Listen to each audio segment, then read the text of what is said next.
ગોઠવાયેલા છે. એ જ રીતે અજૈન પરંપરાની અંદર વેદો અને પુરાણો એ રીતે ધર્મશાસ્ત્રો મુકાયેલા છે. અને વેદો અને પુરાણોને સમજવા માટે ઉપનિષદ મૂકવામાં આવેલા છે. આપણે જેમ દ્વાદશાંગીને સમજવા માટે, અંગોને સમજવા માટે ઉપાંગો સમજવા પડે. અને ઉપાંગો જ્યાં સુધી, એટલે ઉપનો અર્થ જ છે નજીકની અંદર, જે અંગની નજીકમાં રહે છે એનું નામ ઉપાંગ. પરમાત્માએ દ્વાદશાંગીની રચના કરી, એનો અર્થ શું? શાસ્ત્રો કહે છે કે વૈશાખ સુદ 11ના દિવસે પ્રભુએ જે જીન શાસનની સ્થાપના કરી, આ બહુ મોટી ક્રાંતિ પરમાત્માએ કરી. પ્રત્યેક તીર્થંકર આવી એક ક્રાંતિ કરતા હોય છે. કારણ કે સંસારની અંદર પ્રભુ જે વાત કરવાના છે એ સંસારી જીવોને પસંદ નથી, અને છતાંય પરમાત્મા ક્રાંતિ કરી અને સંસારી જીવોને એ વાત સમજાવવા માટેનો પ્રયત્ન કરે છે. અને પરમાત્માનો પ્રયત્ન સાર્થક પ્રયાસ છે, નિરર્થક નથી. કારણ કે પરમાત્માની દેશનાઓનો શ્રવણ કરતા કરતા, પ્રભુના સમવસરણની અંદર આવતા આવતા અનેક આત્માઓ ચરમાવર્તની અંદર પ્રવેશ કરે છે, માર્ગાનુસારિતાની અંદર પ્રવેશ કરે છે, સમ્યક દર્શનની અંદર પ્રવેશ કરે છે, શ્રાવક જીવનની અંદર આવે છે, દેશવીરતી જીવન સુધી પહોંચે છે. અને જો સાધનાના માર્ગમાં આગળ વધે તો શાસ્ત્રો એવું કહે છે કે ક્ષપક શ્રેણી દ્વારા વિતરાગતા અને સર્વજ્ઞત્વને હાંસલ કરી દે છે. આવી એક તાકાત પરમાત્માની વાતોની અંદર ગોઠવાયેલી છે કે જે મેળવવા માટે અનંત કાળનો આ સંસાર આપણે ભટકી રહ્યા છીએ. કમનસીબી એ છે કે મોક્ષની ઓળખ છે, પરંતુ સંસારનો અનુભવ આપણો મૂર્છામાં ચાલ્યો ગયો છે. મારી વાત સમજાય છે? મોક્ષની ઓળખ આપણી પાસે છે. અમે લોકો વાતો કરતા કરતા તમને મોક્ષની ઓળખ આપી, પણ હજુ આ મોક્ષ મેળવવા માટે આપણી પાસે એવું કોઈ સત્વ જાગતું નથી.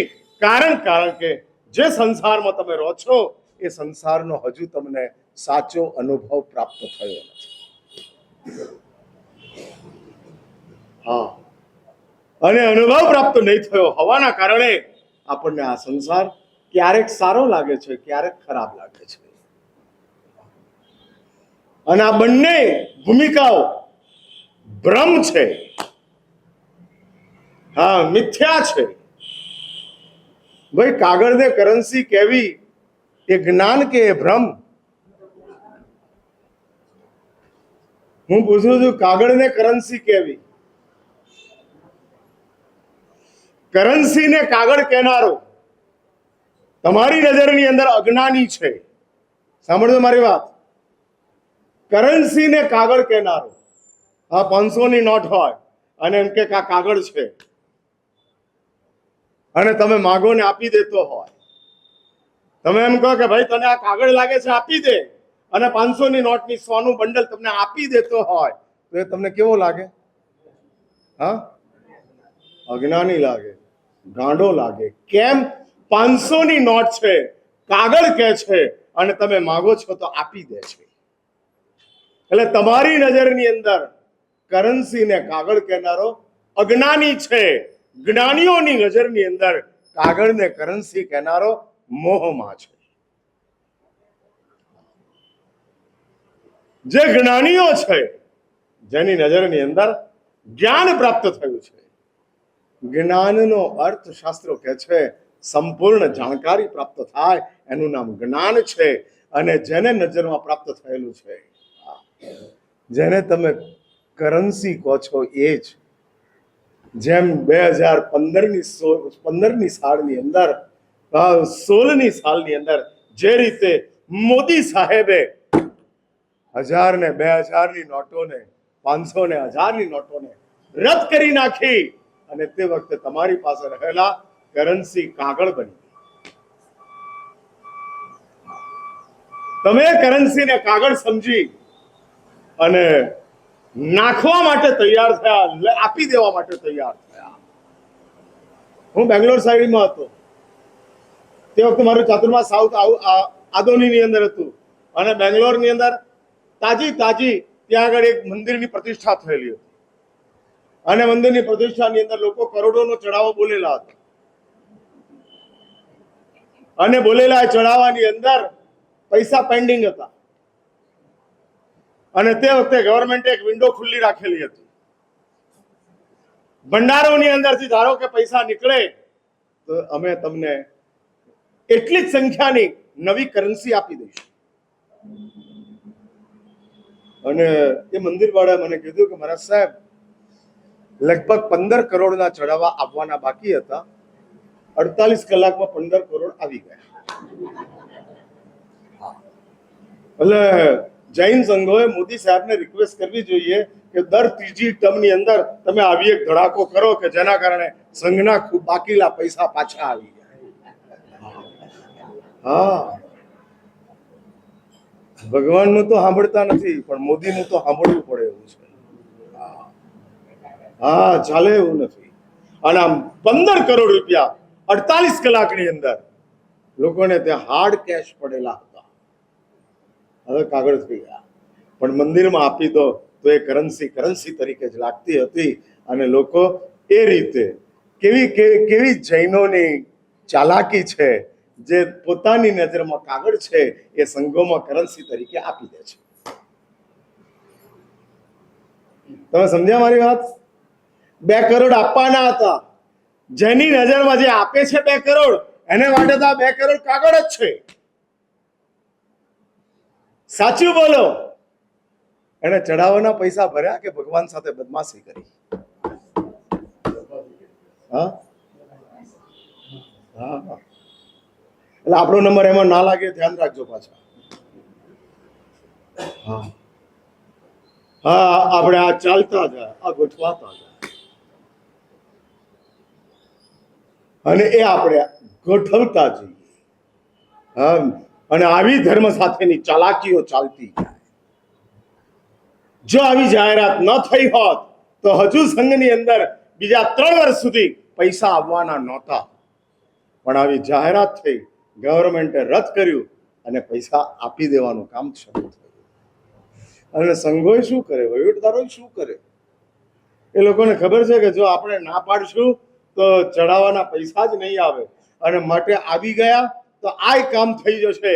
અને એ રીતે કામ થઈ ગયા. પણ આપણી વિવેક બુદ્ધિ જમવાની શરૂઆત કર્યા પછી ભલે રોટલી તોડેલી ન હોય, પણ એ થાળીમાં રોટલી છે તો એ રોટલી મહાત્માને વરાવાય નહીં, કારણ કે થાળી એઠી છે. એ આપણું ઔચિત્ય છે. એમ જે કાગળ બની ગયા છે એને તમે પૈસા તરીકે સંઘની અંદર જમા કરાવો છો. અને આ જે ટ્રાન્સફોર્મેશનનો ચાર્જીસ લાગે છે, એ ટ્રાન્સફોર્મેશનના ચાર્જીસ આપણે આપતા ન હોઈએ અને આપી દેતા હોઈએ, એટલે જ શાસ્ત્ર એવું કહે છે કે જે અજ્ઞાન છે અને અજ્ઞાનના કારણે આ સંસારની આપણી યાત્રાઓ ચાલે છે. અધર્મના કારણે ભ્રમણ નથી, અજ્ઞાનના કારણે ભ્રમણ છે. અધર્મ એટલે સમજ્યા ને, હિંસા, જૂઠ, ચોરી, પ્રપંચ, વિશ્વાસઘાત, આ બધો અધર્મ છે. હા, અધર્મ. ભગવાન જેને પાપ કહે છે એ બધો અધર્મ છે. અને અધર્મના કારણે આપણે સંસારમાં ભટકતા નથી, અજ્ઞાનના કારણે સંસારમાં ભટકીએ છીએ. અને માટે પરમાત્મા દ્વાદશાંગીની રચના કરી અને જીન શાસનની સ્થાપના કરે છે. એ જ રીતે અજૈન પરંપરાની અંદર પણ ભારતીય પરંપરાની આ બહુ મોટી વિશેષતા છે. આર્ય ધર્મોની આ એક બહુ મોટી મહત્તા છે કે આર્ય ધર્મ, તમામ આર્ય ધર્મો આત્માની સાથે, માનવ જીવનની સાથે બહુ નજીકથી જોડાયેલા છે. શરીર સાથે જોડાયેલો હોય તે મોત સુધીનો જ વિચાર કરે. મોત ન થવું જોઈએ, મોત ન થવું જોઈએ, મોત ન થવું જોઈએ, કારણ કે શરીર સાથે જોડાયેલો છે. કારણ જીવન શરીરની સાથે જ રિલેટેડ છે, એવી એની એક ટૂંકી સમજ છે, ટૂંકી સમજ. અને એના કારણે જે શરીર સાથે જોડાયો છે એ મોતથી ડરતો હોય છે. રોગોથી ડરતો રહે છે, ગડપણથી ડરતો રહે છે. રોગ ન ચાલે, ગડપણ ન ચાલે, મોત ન ચાલે, કારણ કે આ ત્રણ ચીજ શરીરને ડેમેજ કરે છે. હા, શરીરને ડેમેજ કરે છે. એવો કોઈ રોગ હોય કે જે શરીરને ડેમેજ નથી કરતો, તે રોગ તમને રોગ લાગે છે? હા, નથી લાગતો. એવા કઈક ટ્રોમા વગેરેના રોગો છે, સ્ટ્રેસ વગેરેના રોગો છે, ડિપ્રેશન છે, કે જે ડિપ્રેશન શરીરને કશું જ નથી કરતું. માણસ સતત નિરાશાની અંદર જીવે છે, હતાશાની અંદર જીવે છે અને વારંવાર ખોટા વિચારો કરતો જાય છે. આવું એક ડિપ્રેશન. એનો ઈલાજ આપણે કરાવતા નથી બહુ જલ્દી. એટલે શરીર સાથે રોગનો સંબંધ છે, તે જ રોગો આપણને મેજર લાગે છે. જો કેન્સર મારતું ન હોત તો આપણે કેન્સરને રોગ ન ગણત.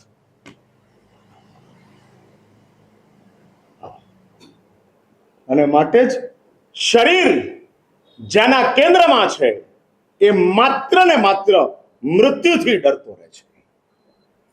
ન જોઈએ, ન જોઈએ. કારણ કે મૃત્યુ શરીરથી આપણને અલગ કરી નાખે છે. પણ આગળ વધો. જેને જીવન મહત્વનું લાગે છે, જીવન મહત્વનું લાગે છે, એની નજર પરલોક તરફ જાય છે. શા માટે માણસ તરીકેનું જીવન બહુ સારી રીતે જીવવાનું? શા માટે? પ્રામાણિકતા જોઈએ, સદાચાર જોઈએ, ન્યાય જોઈએ, આ વફાદારી જોઈએ, સહિષ્ણુતા જોઈએ. આ બધી વસ્તુઓ શા માટે? જો આ જીવનની અંદર ન્યાય બહુ કામનો નથી. ન્યાયી માણસો બહુ સુખી થાય એવું જરૂરી નથી. અન્યાય કરનારા જલસા કરે છે, હા, મોજ મજા કરે છે. ભાઈઓના પાર્ટીશનની અંદર જેણે અન્યાય કર્યો, મમ્મીને પોતાની પાસે જ રાખી, કારણ કે મમ્મી હવે જવાની છે, માટે રાખો.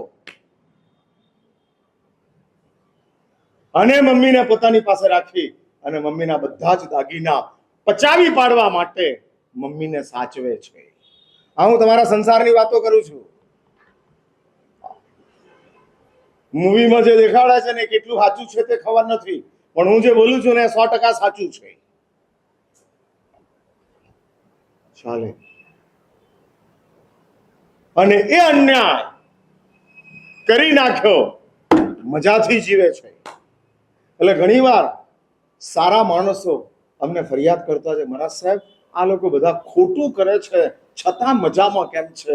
અને અમે કશું જ ખોટું નથી કરતા છતાંય સ્ટ્રગલમાં કેમ છીએ? કેમ સ્ટ્રગલમાં છીએ? હા, આવા સવાલો આવે છે. એટલે હું ઘણીવાર કહું છું કે જેનું જીવન પાપી છે એનું વર્તમાન ન જોશો, ભાવિ જોજો. અને જેનું જીવન સારું છે એનોય વર્તમાન ન જોતા, એનું ભાવિ જોજો.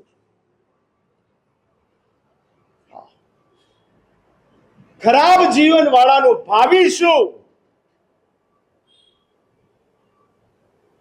કઈ ચીજ? ભાઈ, તમને એટલો તો પાક્કો વિશ્વાસ છે ને કે હિંસા કરનારાનું ભાવિ સારું નથી? કે એમાંય તમને શંકા? હા, એટલે હું પૂછું છું, જૂઠ બોલનારાનું ભાવિ સારું નથી, એ બાબતમાં તમને વિશ્વાસ ખરો કે નહીં? હા, રખડી ખાનારો છોકરો પરીક્ષામાં પાસ થતો નથી, એ બાબતમાં વિશ્વાસ કે અવિશ્વાસ? પૂરો વિશ્વાસ. એ જ રીતે હિંસા કરનારનું ભાવિ સારું નથી, જૂઠ બોલનારનું ભાવિ સારું નથી, અપ્રામાણિકતાથી જીવનારનું ભાવિ સારું નથી. તો બટ નેચરલ કે પ્રામાણિકતાથી જીવનારનું ભાવિ બહુ સારું છે. સ્વાભાવિક વાત છે, એકદમ સ્વાભાવિક, સીધી ભૂમિકા છે. એટલે એક વાત બહુ સ્પષ્ટ સમજી રાખજો, પાપીનો વર્તમાન ન જોશો. અને કોઈ દુખી દેખાય છે તો એનો ભૂતકાળ જોઈને વિચાર કરજો કે આને કોઈક એવું ખોટું કામ ગત જન્મમાં કર્યું છે. મહાત્મા હોય કેન્સરથી પીડાતા હોય તો એ મહાત્માનો વર્તમાન નથી, એ મહાત્માનો ભૂતકાળ છે. એટલે વર્તમાન તો માત્ર રિઝલ્ટ છે, વર્તમાન તો માત્ર કારણ છે. ખરાબ ભાવિનું ખરાબ વર્તમાન કારણ છે. ખરાબ વર્તમાન ખરાબ ભૂતકાળનું કાર્ય છે. શા માટે ભગવાન મહાવીરને 12.5 વર્ષ સાધનાની અંદર એકલા રહેવું પડ્યું? બાકીના 23 તીર્થંકર દેવોની સાથે, કોકની સાથે 600, કોકની સાથે 1200, ઓછામાં ઓછા 300 આત્માઓએ બાકીના 23 તીર્થંકરોની સાથે દીક્ષા લીધી છે. ભગવાન એકલા જંગલોમાં એકલા રહ્યા. અને જે ભગવાનને સાધના કાળમાં ગોશાળા જેવા મળ્યા એ ભગવાન માટે ઉપયોગી નહોતા, ભગવાનને વધુ ત્રાસ આપનારા. ન મળ્યા એ ભગવાન, મળ્યા તો નકામા મળ્યા, અને છતાંય ભગવાન એ લોકોને સાચવતા. ઇન્દ્રને સ્પષ્ટ ના પાડી દેનારા પરમાત્મા મહાવીર. ખબર છે ને પ્રસંગ? સાધનાની અંદર સાધનાના 24 કલાક પસાર થયા નથી ત્યાં ઇન્દ્ર આવીને પ્રભુને રિક્વેસ્ટ કરે છે, દેવાદિદેવ મને તમારી સાથે રહેવા દો, કારણ કે હું જ્ઞાનથી જોઈ રહ્યો છું તમારો સાધના કાળ બહુ કષ્ટોથી ભરેલો છે. ઇન્દ્ર કહે, પ્રભુ વીરને મને એક વિનંતી કરવા દો, પંત કઠિન છે સાધના કેરો, સાથ તમારી રહેવા દો, મુझे आपके साथ रखो. અને ત્યારે પરમાત્મા ઇન્દ્રને રિજેક્ટ કરે છે, નહીં, मैं अकेला ही साधना में जीतूंगा, अकेला ही रहूंगा. એ જ પ્રભુ ગોશાલકને કાઢી નથી મૂકતા. ઇન્દ્રને કાઢવાનું જેનું સામર્થ્ય છે એની પાસે ગોશાલકની શું તાકાત છે ઉભો રે? અને છતાંય પરમાત્મા ગોશાલકને સાથે રાખે છે. જાણે કે પ્રભુ પોતાની ધીરજ, પોતાનો જીવ માત્ર પ્રત્યેનો પ્રેમ કેટલો મજબૂત છે એની કસોટી કરવા માટે ગોશાલકને સાથે રાખે છે.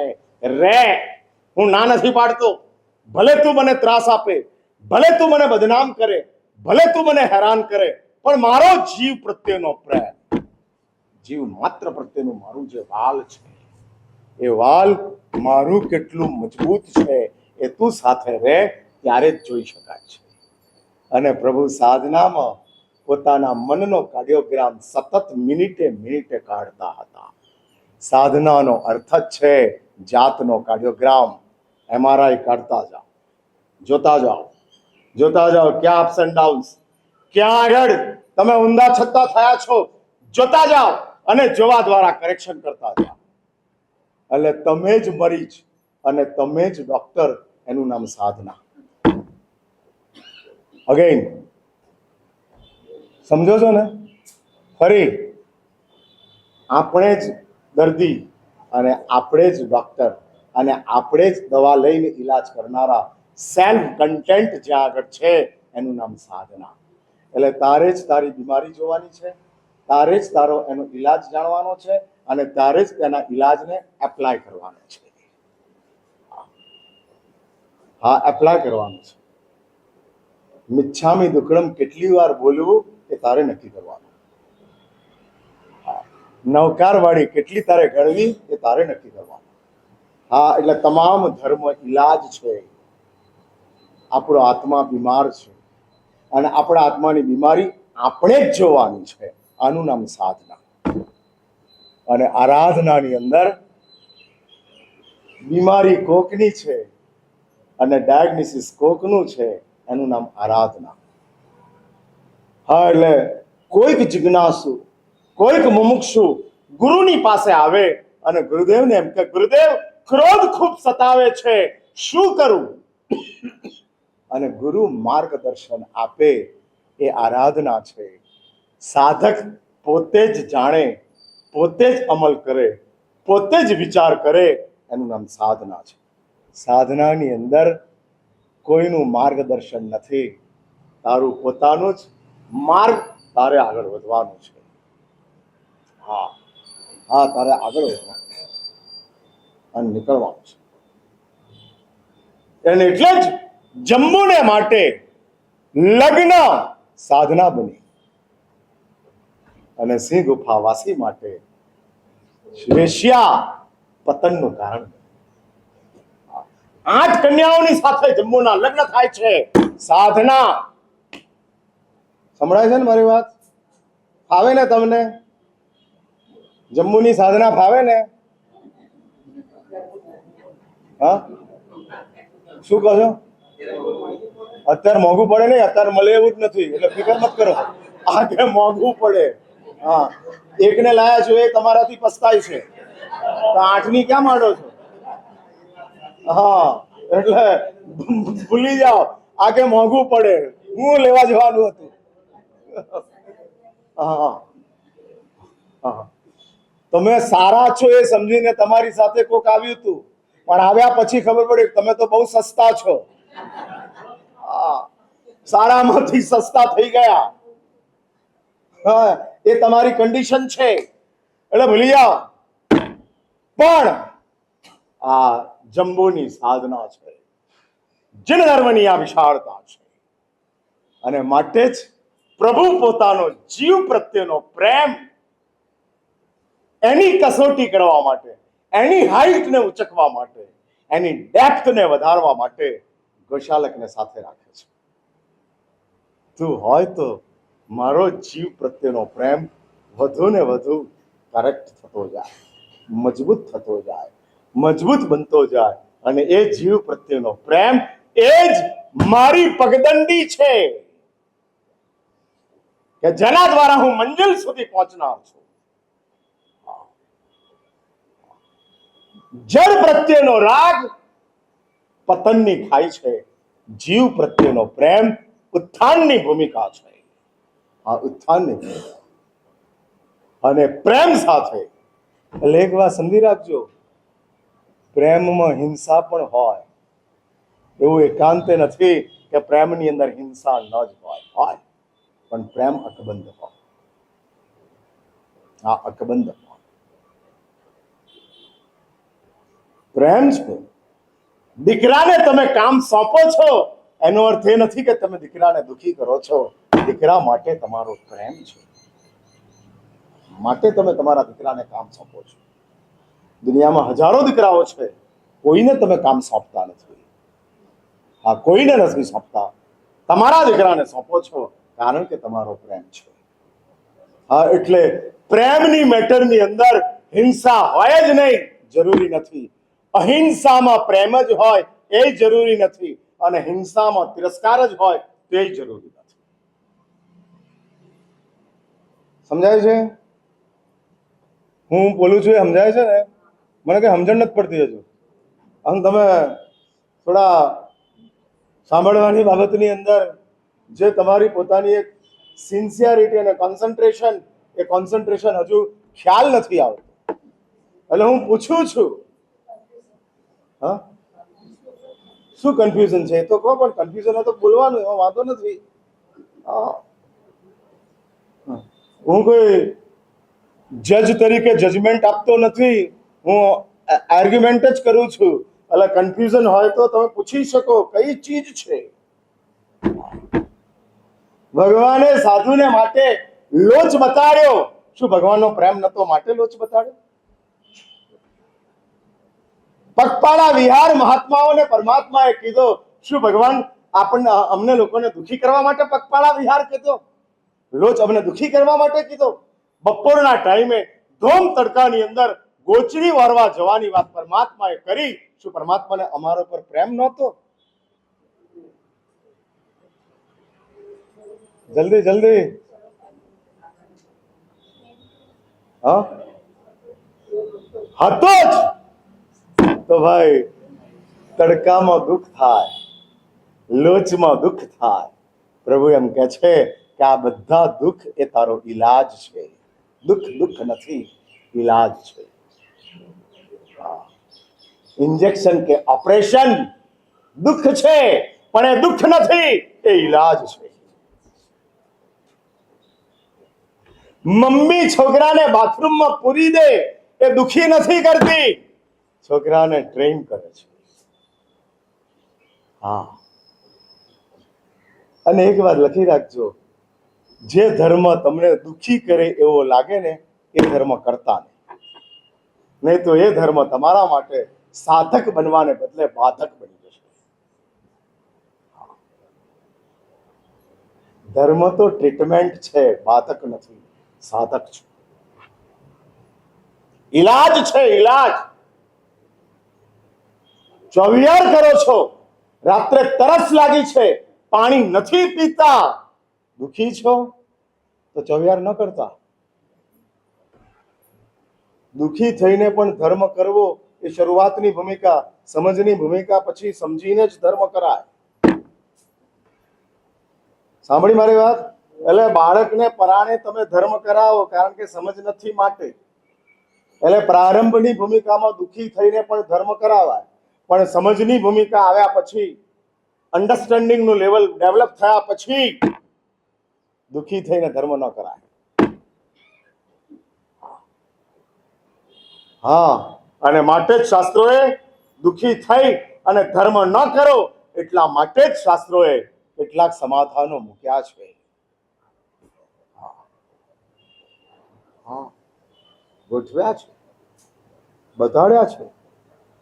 અને શાસ્ત્રો કહે છે કે ઉપવાસ પણ તપ છે અને નવકારશી પણ તપ છે. બંને તપ. પણ ના મારા સાહેબ, નવકારશી નાનો તપ કહેવાય અને ઉપવાસ મોટો તપ કહેવાય. કોને શીખવાડ્યું?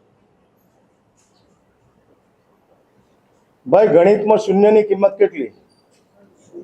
હા, શૂન્યની કિંમત કેટલી? હા, અગણિત. એકની કિંમત એક જ છે, શૂન્યની કિંમત અનંત છે. નવકારશી શૂન્ય છે અને ધારો કે માસ્કમણ એક છે તો માસ્કમણ એક જ છે, અનંત નહીં થઈ શકે. અને નવકારશી અનંત બની શકે તેમ, શૂન્ય છે અનંત બને તેમ છે. એ સામર્થ્ય છે. ભાઈ, એકને 10 બનાવવાની તાકાત કોની? એકને 100 બનાવવાની તાકાત કોની? એટલે શૂન્યની તાકાત એકને 10 બનાવી શકે છે, શૂન્યની તાકાત એકને 100 બનાવી શકે છે, શૂન્યની તાકાત એકને 1,00,000 બનાવી શકે છે. એ જ રીતે શાસ્ત્ર એમ કહે છે કે 30 દિવસના ઉપવાસ એક છે, પાંદડાની નૌકારશી શૂન્ય છે. અને જો નૌકારશીની અંદર તું ગબડ્યો, શૂન્ય મળ્યું જ નહીં, તો તારું માસ્કમણ ફેલ છે. તને નૌકારશીના 31મા દિવસે તને ખાવાની લાલસા ભયાનક જાગે. અગ્નિ શર્માનો આત્મા 3 મહિનાના માસખમણ કરે છે અને ચોથા પારણાની અંદર બોઇલર ફાટે છે.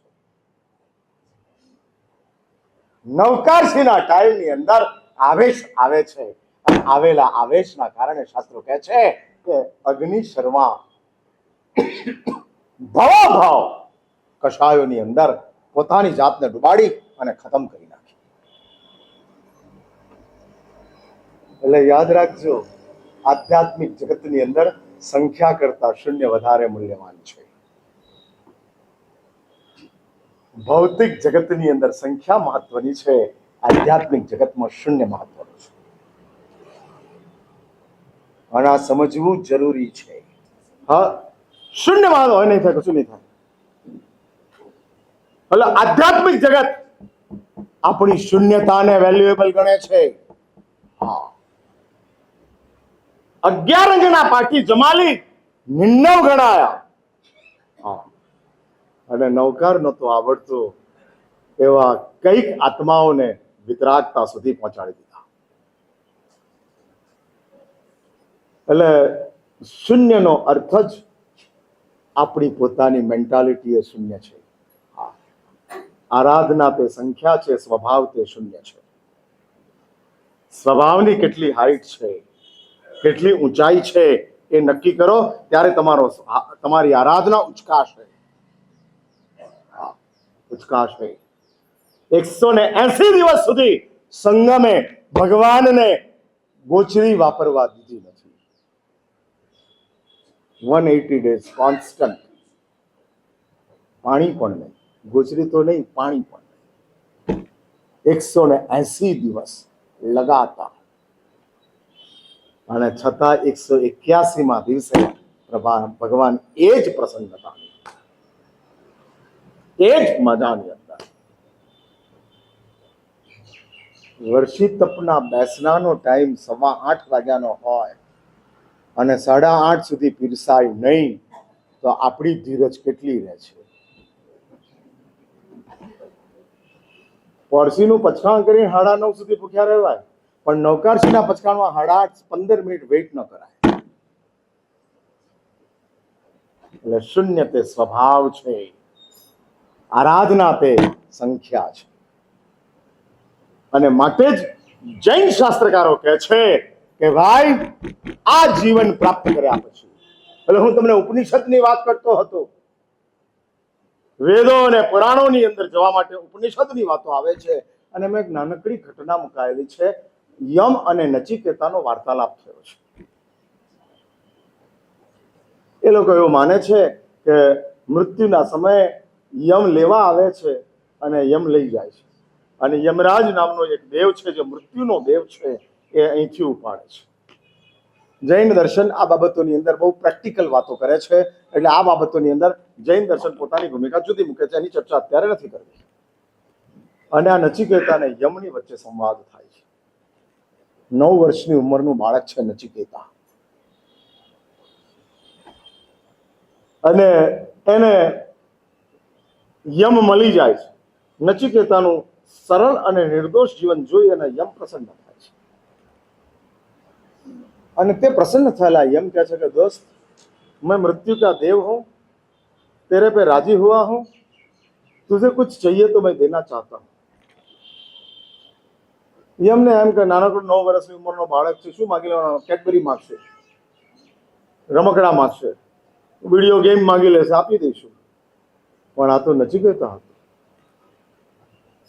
વેદો અને પુરાણોનો અભ્યાસ કરેલો હતો. 9 વર્ષની ઉંમરે શાસ્ત્રાભ્યાસ એની પાસે હતો. કેવલ શાસ્ત્રાભ્યાસ નહીં, શાસ્ત્રના અભ્યાસની સાથોસાથ એની પાસે એની ઉપર વિચાર કરવા માટેની સેન્સ પણ હતી. હા,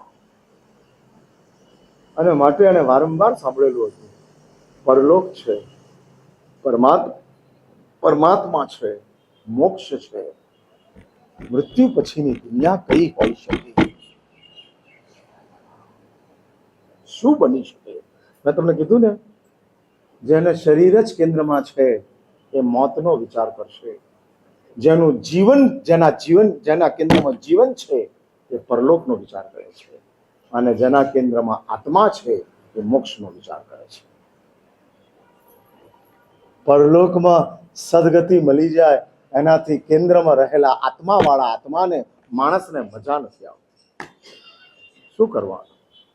પરલોક ગમે એટલો સારો મળે, પણ પરલોક એટલે યાત્રા જ છે, મંજિલ નથી. પરમલોક મંજિલ છે, પરલોક યાત્રા છે. અને આ સંસારની અંદર એટલે જ કહે છે, શરીર તે ભ્રમણ છે, પરલોક તે યાત્રા છે, પરમલોક તે મંજિલ છે. અને એ મંજિલ જો મળી જાય, પ્રાપ્ત થઈ જાય, તો બધું જ ઇનફ થઈ જાય. એટલે જે મોક્ષને કેન્દ્રમાં રાખીને બેઠો છે એને આવતા ભાવમાં મહાવીરે પણ જોઈતો નથી. એને આવતા ભાવમાં મોક્ષ જ જોઈએ છે. ભાવ જ નથી જોઈતો, મોક્ષ જોઈએ છે. ભલે એને સાંભળ્યું હોય કે આ લોકની અંદર, આ સમયની અંદર, ભરત ક્ષેત્રની અંદર મોક્ષ નથી મળતો, કોઈક આશ્ચર્ય થાય અને મને મોક્ષ મળી જાય, મારે મેળવવો છે, ગમે તે રીતે મારે પ્રાપ્ત કરવો છે. 244માં એક જણ બચી ગયો ને, હું એક બનવા માંગુ છું. આખો સંસાર ભલે પરલોકની અંદર દુર્ગતિઓમાં કે સદગતિઓમાં જાય, પણ હું એક વિશ્વાસ સહાય બનવા માંગુ છું અને મારે મોક્ષ મેળવવો છે. પણ આવી ભયંકર આગની વચ્ચે તું બચ્યો કેવી રીતે, એ જે મિરેકલ છે એવું જ મિરેકલ તુલસીમાં કરી શકાય.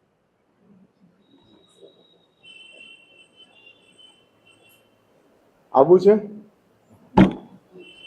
એટલે આત્મા કેન્દ્રમાં હોય તો મોક્ષ જ છે, પરલોક નજરમાં હોય તો જીવન છે, મોતનો જ ડર હોય તો શરીર છે.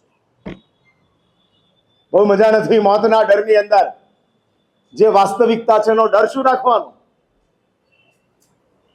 એનાથી ડરો છો શા માટે? એને કેવી રીતે સ્વીકારવું એનો પ્લાન કરો. મૃત્યુથી ભગાય નહીં, મૃત્યુથી જગાય. કોકનું મોત આપણા માટે જાગવાની ભૂમિકા છે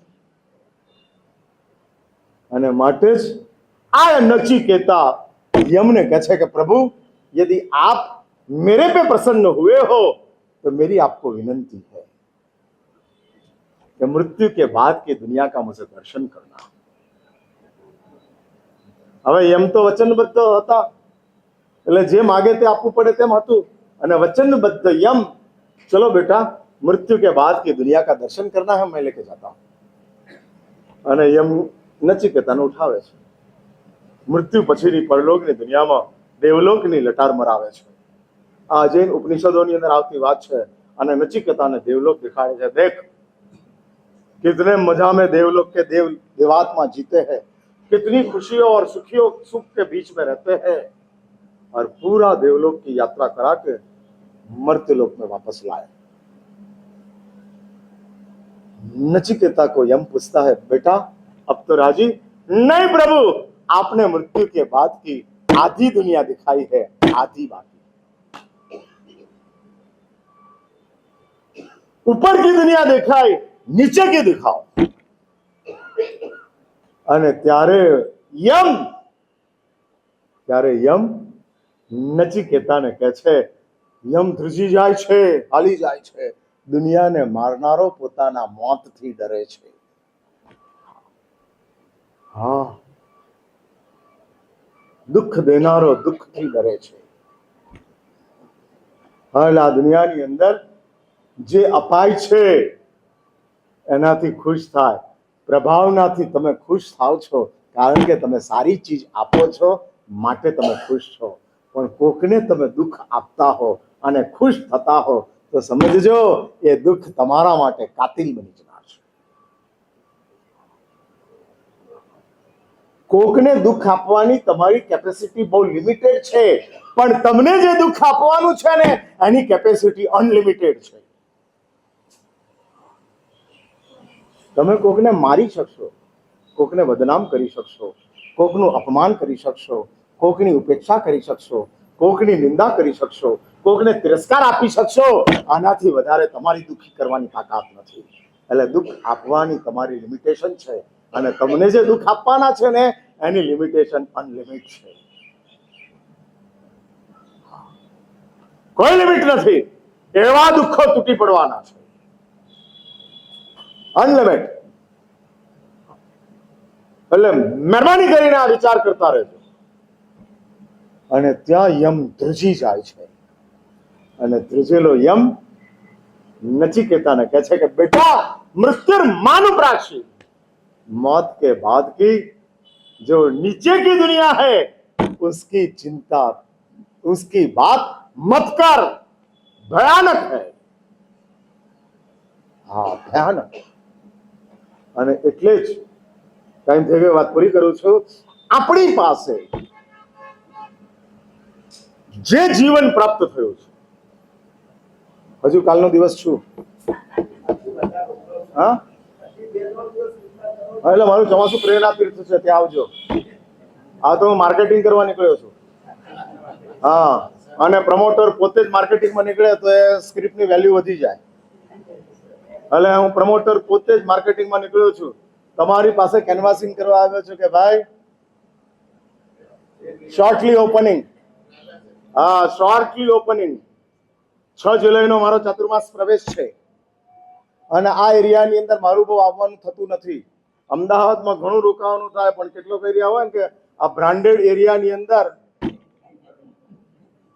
હા, એટલે ખાસ આદમી જ્યાં રહેતા હોય ત્યાં આમ આદમી ના આવી શકે,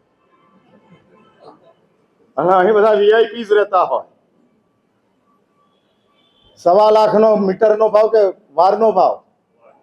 હા, વારનો ભાવ. 1.25 લાખના વારના ભાવની અંદર તમે રહો છો. 1 ઇંચની જગ્યાની કેટલી કિંમત થાય? હા, હજારોમાં આવે ને? હા, હજારોમાં આવે 1 ઇંચની અંદર.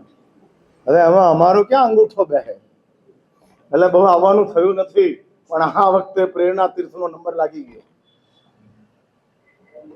અને એટલે તમને ખાસ આમંત્રણ આપવા આવ્યો છું કે આવજો.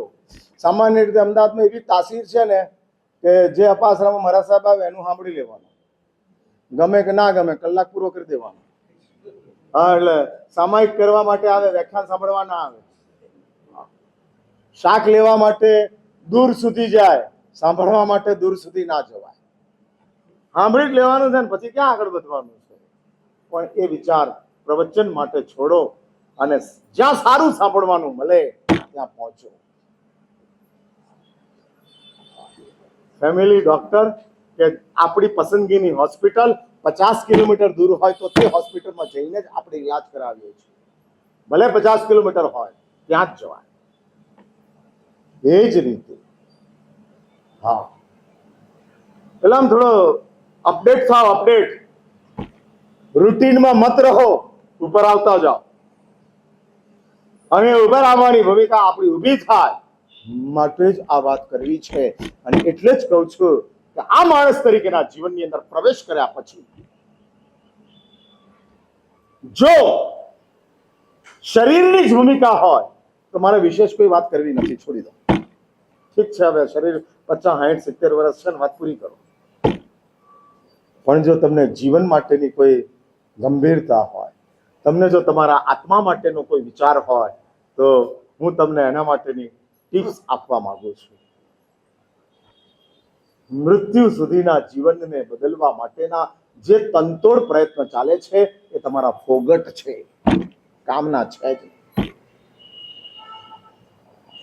મૃત્યુ સુધીનું જીવન એક જન્મનું પરિણામ છે, પણ મૃત્યુ પછીનું જીવન આ જન્મનું પરિણામ છે, આ જીવનનું પરિણામ છે. તો ભાઈ, મૃત્યુ પછીનું જે જીવન છે એને માટે આપણે અત્યારે કોઈક વિચાર કરવો જોઈએ. અને મુશ્કેલી એ છે કે મોત ક્યારે છે એની ખબર જ નથી.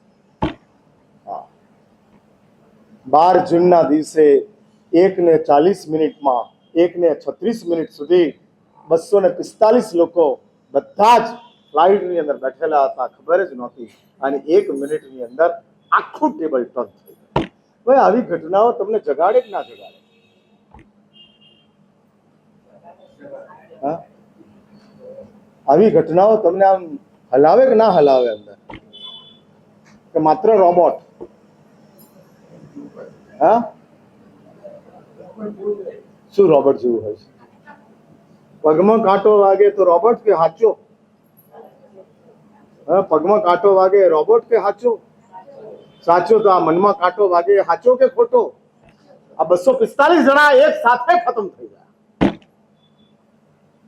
આખું ફેમિલી લંડન શિફ્ટ થવાનું હતું અને બદલે પરલોકમાં શિફ્ટ થઈ ગયું, સમાપ્ત થઈ ગયું.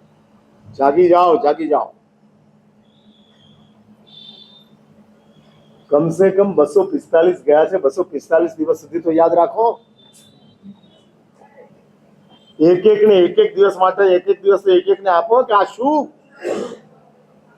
અને જે ફ્લાઇટમાં વિદેશ જર્ની કરતા હોય એ બધા જબરજસ્ત પુણ્યવાન હોય, એ તો બરાબર. એ તો કોની તાકાત છે ફ્લાઇટમાં જર્ની કરવાની? 50,000 લાખ રૂપિયાની ટિકિટ ખર્ચવાની કોની તાકાત છે? એટલે બધા વેલ ટુ ડુ ફેમિલીના, હા, બધા શાંતિથી, ઇઝીલી, પ્રસન્નતાથી પોતાનું જીવન જીવનારા, ગાડીઓ વાળા, ફ્લેટ વાળા, બંગલા વાળા જ બધા હતા. કોઈ ઝૂંપડા વાળો નહોતો. આમાં 245 માં એકેય ઝૂંપડપટ્ટીમાંથી નહોતો ગયો. હા, બધા જ. અને આવા જબરજસ્ત મજાનું જીવન જીવતા હતા, બહુ મજાનું. આમાં 1 મિનિટે તો આખું મજાનું જીવન પીડામાં ફેરવી નાખ્યું. જનારા તો ગયા, રહેનારાઓને બરબાદ કરી નાખ્યા. હા, વર્ષોના વર્ષો સુધી સદમામાં રહેશે અને ફ્લાઇટની જર્ની કરતા 100 વખત વિચાર કરશે. સ્કૂટરનો એક્સિડન્ટ દરરોજ થાય છે, તોય સ્કૂટર ઓછા નથી થતા. પણ વિમાનનો એક્સિડન્ટ થાય લોકો ડરી જાય. હા, કાશ્મીર જવાની ઈચ્છા ન થાય. કેમ? બસ હવે પહલગામ બની ગયું છે. 2025માં મોકૂફ રાખો, 26માં જોઈશું.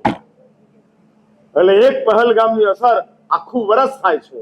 એમ એક ફ્લાઇટની જર્નીની હોનારત ઘરમાં, જેના ઘરમાં ઘટનાઓ બની છે એ ઘરની અંદર વર્ષો સુધી એ લોકો ફ્લાઇટની જર્ની માટે 100 વખત વિચાર કરતા થાય છે. એટલે વાત પૂરી કરું છું. કાલે હું ફરી પાછો છું. આ વાતને હું એનલાર્જ કરીશ. જો પરલોકની અંદર આ જીવનની ઇફેક્ટ થતી હોય તો હાઉ ટુ લીવ, कैसे जीना, कि जिस परलोक हमारे लिए सबसे गंभीर प्रॉब्लम है और हमारे लिए सबसे आसान सॉल्यूशन, मर्या પછી ક્યાં જન્મ લેવો એ પ્રોબ્લેમ છે અને ધર્મ એનું આસાન સોલ્યુશન આપે છે. હું કોઈ તપ, કોઈ ત્યાગ, કોઈ વ્રત, કોઈ જપ, કોઈ આરાધના, કોઈ સાધના પરલોક માટે બતાડવાનો નથી. હું બહુ જ સામાન્ય વાત તમારી સમક્ષ મૂકવાનો છું. બહુ જ સામાન્ય વાત. બસ મારા સાહેબ આટલું જ. હા, આટલું જ. પણ આ આટલું તમારા માટે ઈલાજ બની જશે. 100 મણ લોખંડને સોનું બનાવવાની તાકાત એક જ ટીપા સુવર્ણ સિદ્ધિના રસમાં છે. એક જ ટીપું સુવર્ણ સિદ્ધિનો રસ. એમાં કંઈ 50 ડ્રોપ ના જોઈએ, 500 ડ્રોપ ના જોઈએ. એટલે બધું નિરર્થક છે. એક ડ્રોપ હોય તો લોખંડ સોનું બની જાય છે. હવે શું ભૂમિકા છે કાલે વળી પાછો મળું છું, વાતને આગળ ચલાવું છું. આજે અહીંયા જ અટકું છું.